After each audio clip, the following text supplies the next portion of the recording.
നിങ്ങളുടെ നാളും പേരും കമന്റ് ബോക്സിൽ ഇട്ടാൽ മറക്കരുത്. കമന്റ് ബോക്സിൽ ഇട്ടാൽ ഞങ്ങൾ നിങ്ങളുടെ പ്രത്യേകം പ്രാർത്ഥിക്കുന്നതായിരിക്കും. നമസ്കാരം.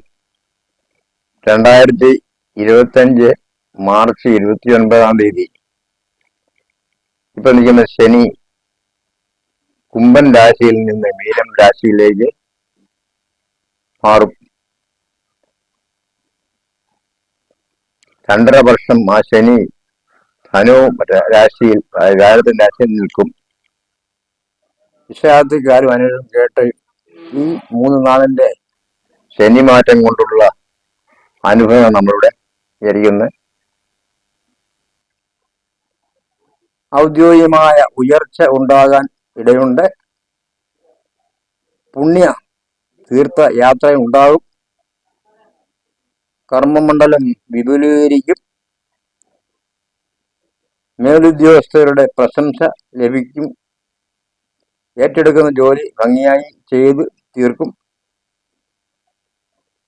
പ്രധാന കാര്യങ്ങൾക്ക് മറ്റുള്ളവരുടെ ഉപദേശം തേടും. പണം കൈകാര്യം ചെയ്യുന്നതിൽ സൂക്ഷിക്കണം. ജന്മനാട്ടിലേക്കുള്ള യാത്ര മാറ്റിവെക്കാൻ ഇടവരും. മാതാപിതാക്കളെ സ്വന്തം ജോലിസ്ഥലത്തേക്ക് കൂട്ടിക്കൊണ്ടുവരും. വിദ്യാർത്ഥികൾ ഉപരിപഠനം പൂർത്തിയാക്കി വിദേശ ജോലിക്ക് പോകാനിടയാവും. സങ്കല്പത്തിനനുസരിച്ച് പ്രവർത്തിക്കുന്നതിനാൽ ഗൃഹനിർമ്മാണം പൂർത്തിയാകാൻ ഇടവരും. വിദേശത്തുള്ളവർക്ക് ജോലി നഷ്ടപ്പെടാൻ ഇടയുണ്ട്. വിദ്യാർത്ഥികൾക്ക് നല്ല സമയമാണ്. സ്വർണ്ണക്കടക്കാർ, എഞ്ചിനീയർമാർ, ഡോക്ടർമാർ ഇവർക്ക് ഈ മാസം നല്ല ഉയർച്ചയിൽ എത്തും. ഈശ്വര സാന്നിധ്യത്താൽ ഏറ്റെടുക്കുന്ന ജോലി പൂർത്തിയാകും. ഇവരെല്ലാം ലക്ഷ്യപ്രാപ്തിയിൽ എത്തിച്ചേരും. വിശാഖം അർഹമായ ഭൂമി ലഭിക്കും. പഠിച്ച വിഷയത്തിനനുസരിച്ചുള്ള ജോലി കിട്ടും. നീതിന്യായം നടപ്പാക്കാൻ ശ്രദ്ധിക്കും. ആത്മവിശ്വാസം കൂടും.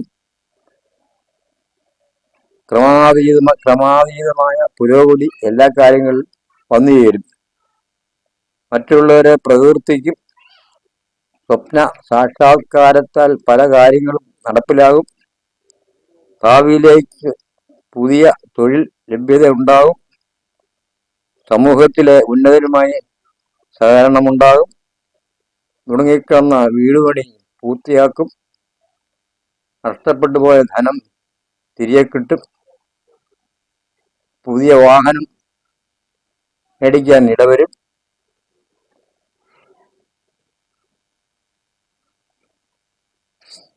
ശത്രുക്കളായിട്ടുള്ളവർ നമ്മുടെ മിത്രങ്ങളായി മാറും. കൂട്ടു ബിസിനസ് ഒഴിവാക്കി സ്വന്തമായ ബിസിനസ് തുടങ്ങും. ഭിന്നാഭിപ്രായങ്ങൾ ക്ഷമ വേണം. മേലധികാരിയുടെ പ്രീതിയാൽ ജോലിയിൽ പ്രൊമോഷൻ ലഭിക്കും. തന്മൂലം ശമ്പളം കൂടും. സമിതാക്കളുടെ പ്രണയ സാഫല്യത്തിന് വീട്ടുകാർ അനുവാദം തരും. സൽകീർത്തി, ജനപ്രീതി ഇവ ലഭിക്കാൻ ഇടവരും.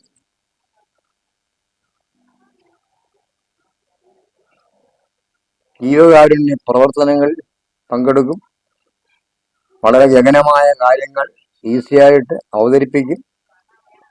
ലക്ഷ്യബോധത്തോടു കൂടി കാര്യങ്ങൾ നടത്തും. പ്രത്യുപകാരം വേണ്ട രീതിയിൽ വിനിയോഗിക്കും. തുടങ്ങിക്കിടക്കുന്ന വിവാഹങ്ങൾക്ക് തീർപ്പാകും. വിവാഹം നടക്കാത്ത വിവാഹങ്ങളും ഭംഗിയായിട്ട് നടക്കും. സന്താനമില്ലാതെ വിഷമിക്കുന്നവർക്ക് സന്താന ഭാഗ്യം ഉണ്ടാകും. നഷ്ടപ്പെട്ടു പോയ സ്വർണ്ണാഭരണം തിരികെ കിട്ടും. പിതൃസ്വത്ത് രേഖാമൂലം കൈവരാൻ ഇടയാകും. അവിടെ പുതിയ ഭവനം നിർമ്മിക്കും. ഇതോടുകൂടി വൃശ്ചിക മാസത്തിലെ വൃശ്ചികക്കൂറിന്റെ ഫലം ഇവിടെ അവസാനിക്കുന്നു. നമസ്കാരം. നിങ്ങളുടെ നാളും പേരും കമന്റ് ബോക്സിലേക്ക് ഇട്ട് തന്നാൽ നിങ്ങൾക്ക് വേണ്ടി പ്രത്യേകം പ്രാർത്ഥിക്കുന്നതായിരിക്കും. നിങ്ങളുടെ സംശയങ്ങൾക്കും നിങ്ങളുടെ ദുരിതങ്ങൾക്കും നിങ്ങളുടെ പ്രയാസങ്ങൾക്കും താഴെ കാണുന്ന 9940 ഈ നമ്പറിൽ വിളിച്ചറിയിച്ചാൽ നിങ്ങൾക്ക് കൊണ്ട് പ്രത്യേകം പ്രാർത്ഥിക്കുന്നതായിരിക്കും. ഞങ്ങളുടെ ചാനൽ സബ്സ്ക്രൈബ് ചെയ്യുക.